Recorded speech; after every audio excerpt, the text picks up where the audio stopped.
All right, let's dive right in. Today, we're unpacking a really interesting Supreme Court case. It's got everything: a steel company, a massive financial crisis, and a decision that put dozens of jobs right on the chopping block. So let's just get right to the heart of it with a question you've probably asked yourself at some point. Can your boss just decide to cut your workdays and your pay just because business is a little slow? Well, believe it or not, this case gives us a really clear answer. Okay, so here's how we're going to break it all down. We'll look at the crisis that started it all, the company's big move, the legal roller coaster that followed, what the Supreme Court finally decided, and the big lesson we can all take from it. So, to really understand this story, we actually have to step outside the courtroom. It all starts in the middle of this huge global event that was sending shockwaves through, well, pretty much everyone's economy. The year is 1997.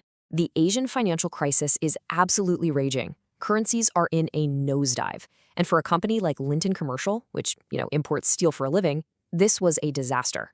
All of a sudden, the cost of their raw materials skyrocketed. You can just imagine the financial pressure they were under. Okay, so you're Linton Commercial, you're facing this huge economic storm. What do? Well, their solution is really the heart of this whole conflict. And man, things move fast. On December 17th, they say, okay, temporary shutdown. Then, just a couple of days after reopening in January, boom, they drop this bombshell. We're moving to a 3-day work week. And by January 12th, it was already happening. We're talking about a super quick, one-sided decision here. So what was the company's official line on this? Well, if you look at the court records, they called it a cost-cutting measure. Simple as that. They basically said, hey, the market's in a slump because of the crisis. Our hands are tied. We have to cut costs. But a decision like this isn't just a number on a balance sheet.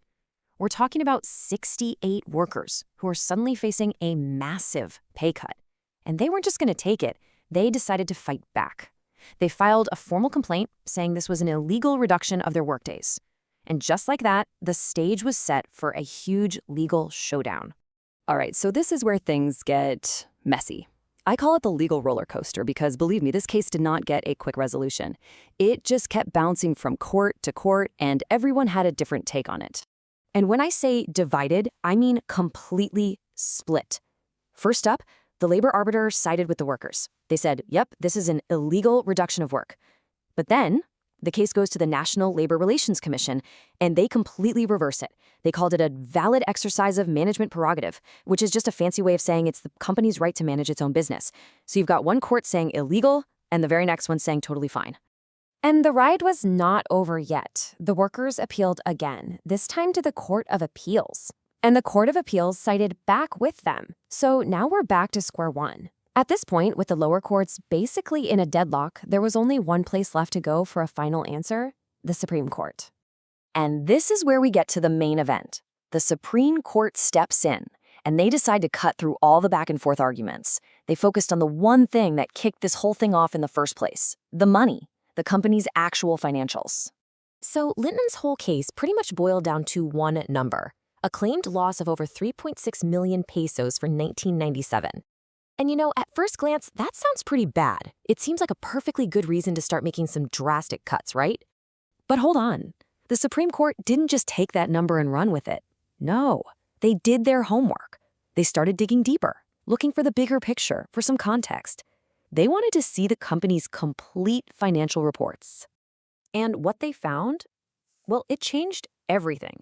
Turns out, yeah, Linton lost about 3.6 million pesos. But, and this is a huge but, their total assets were worth over 1 billion pesos. Suddenly, that loss starts to look a little different, doesn't it? That context was the game changer. This discovery led the court to use a really interesting legal idea called de minimis. It's Latin, and it basically means the law doesn't sweat the small stuff.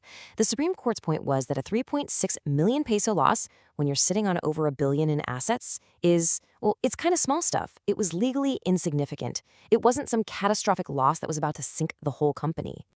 And so, the final decision came down. The Supreme Court was crystal clear. The compressed work week was an illegal reduction of work hours, period. The company simply hadn't proven it was in enough financial trouble to justify such a drastic move. So what's the big takeaway here? What does this mean for everyone else? Well, this case really helped lock in an important legal idea called the doctrine of substantial loss. Basically, this case gave us a really clear four-part checklist for any company that wants to cut work hours because of money problems. First, the losses have to be substantial, not de minimis. Second, they have to be real, or at least about to happen, not just some what-if scenario. Third, you've got to show that cutting hours is actually necessary to stop the bleeding. And finally, and this is the big one, you have to prove all of this with solid, convincing evidence. And on that, Winton Commercial just couldn't deliver. At the end of the day, it all comes down to this. Yes, companies have a right to manage their business. It's called management prerogative. But, and the court made this very clear, that right isn't a blank check. It has to be balanced with the rights of the workers, and it has to be used in good faith. It's a really fundamental idea in labor law.